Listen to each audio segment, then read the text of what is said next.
खास मेहमान हमारे साथ इस समय जुड़े हुए हैं और अजय धवले जी हमारे साथ जुड़े हुए हैं, बीजेपी के प्रवक्ता हैं। अजय धवले जी, क्या कुछ कहना चाहेंगे?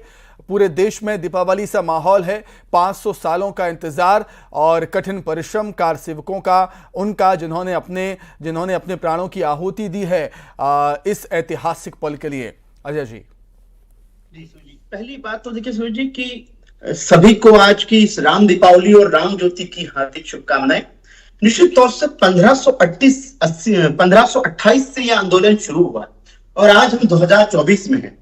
तो इतने वर्षों तक अनगिनत लोगों के, असंख्य लोगों के बलिदान लगे, असंख्य लोगों की शक्ति लगी, असंख्य लोगों के तप तपस्या और परिश्रम का यह परिणाम है कि आज ये भव्य दिव्य राम मंदिर और हमारे रामलला अपने वर्तमान जन्म स्थान में और वर्तमान मंदिर में जन्म स्थान पर आज विराजे हैं। सुमित जी, प्रधानमंत्री जी ने बहुत सुंदर बात आज जो कही कि राम भारत की आस्था है, राम भारत का आधार है, राम भारत का विचार है, राम भारत का विधान है, राम भारत की चेतना है, राम भारत का चिंतन है। लेकिन उन्होंने साथ में कहा कि राम विवाद नहीं, राम समाधान है।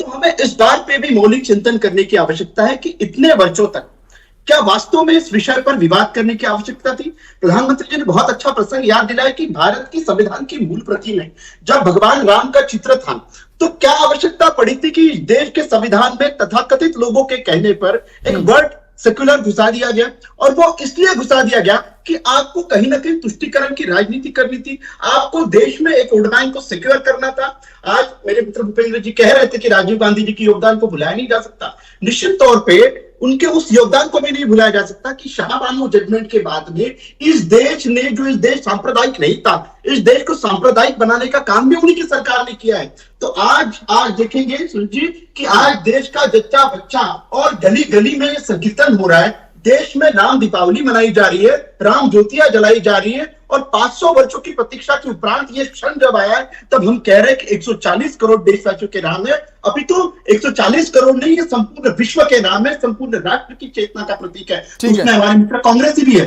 विवाद करने की आवश्यकता नहीं थी सुमित जी, निमंत्रण मिला था, सहजता से स्वीकार करना था और उस निमंत्रण के स्वरूप वहां जाना था, भगवान श्री राम को। प्रधानमंत्री जी ने आज अपने संबोधन में ही कहा कि वास्तव में होना क्या चाहिए। प्रधानमंत्री जी ने कहा कि देव से देश और राम से राष्ट्र की चेतना का विस्तार हो रहा है और निश्चित रूप से हम भी चाहते हैं एक सशक्त विपक्ष ऐसी भूमिका निभाए कि ये भारतवर्ष, जो गौरवशाली भारतवर्ष था, जहां अध्यात्म और अध्यात्म की अस्मिता का विषय होता था, वो आज विश्व गुरु बने। किसी वजह से बने क्योंकि हमारे संस्कार, हमारे विचार ये राम के राम राज्य से आते थे।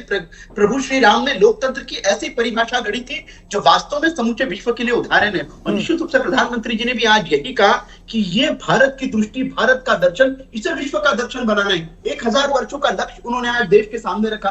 तो निश्चित रूप से एक सशक्त विपक्ष की भूमिका भी यही रहेगी कि इस मुद्दे पर राजनीति न करते हुए जो लोग, जो दल या जो समाज या संत समाज इस विषय को आगे बढ़ा रहा है, निश्चित रूप से उनका साथ देने की आवश्यकता है। राजनीति के लिए बहुत से अवसर मिलेंगे, राजनीति करेंगे। लेकिन वो तो ये बात तो भूपेंद्र जी भी कह रहे हैं, लेकिन वो ये भी कह रहे हैं कि राहुल गांधी असम में राम मंदिर गए थे लेकिन उनको रोक दिया गया, धरने पर बैठ गए वो। अजय जी। जी, पहली बात तो सुमित जी, वहां समझना चाहिए था कि वहां की जो मंदिर ट्रस्ट था उसने कैटेगरी के लिए कहा था कि राम मंदिर की प्राण प्रतिष्ठा के समय मंदिर में भगवान की पूजा अर्चना होगी, उसके पश्चात मंदिर दर्शन आ सकते हैं। तो यह देश को बताने की आवश्यकता है कि उस समय मंदिर आने नहीं दिया गया। ये थोड़ा सा देश के सामने उन लोगों को स्पष्ट भी करना चाहिए। और कल किस प्रकार से राहुल गांधी जी की रैली के समय जय श्री राम के नारे लगे तो राहुल गांधी जी डेस्परेट होकर उन लोगों के ऊपर हताशा निराशा प्रकट कर रहे थे, वो भी देश ने देखा है। तो हमको राम भक्ति आज जस्टिफाई करने की आवश्यकता नहीं है। जिनकी है उनकी दिखेगी, जिनकी नहीं है उनकी भी देश को दिखेगी।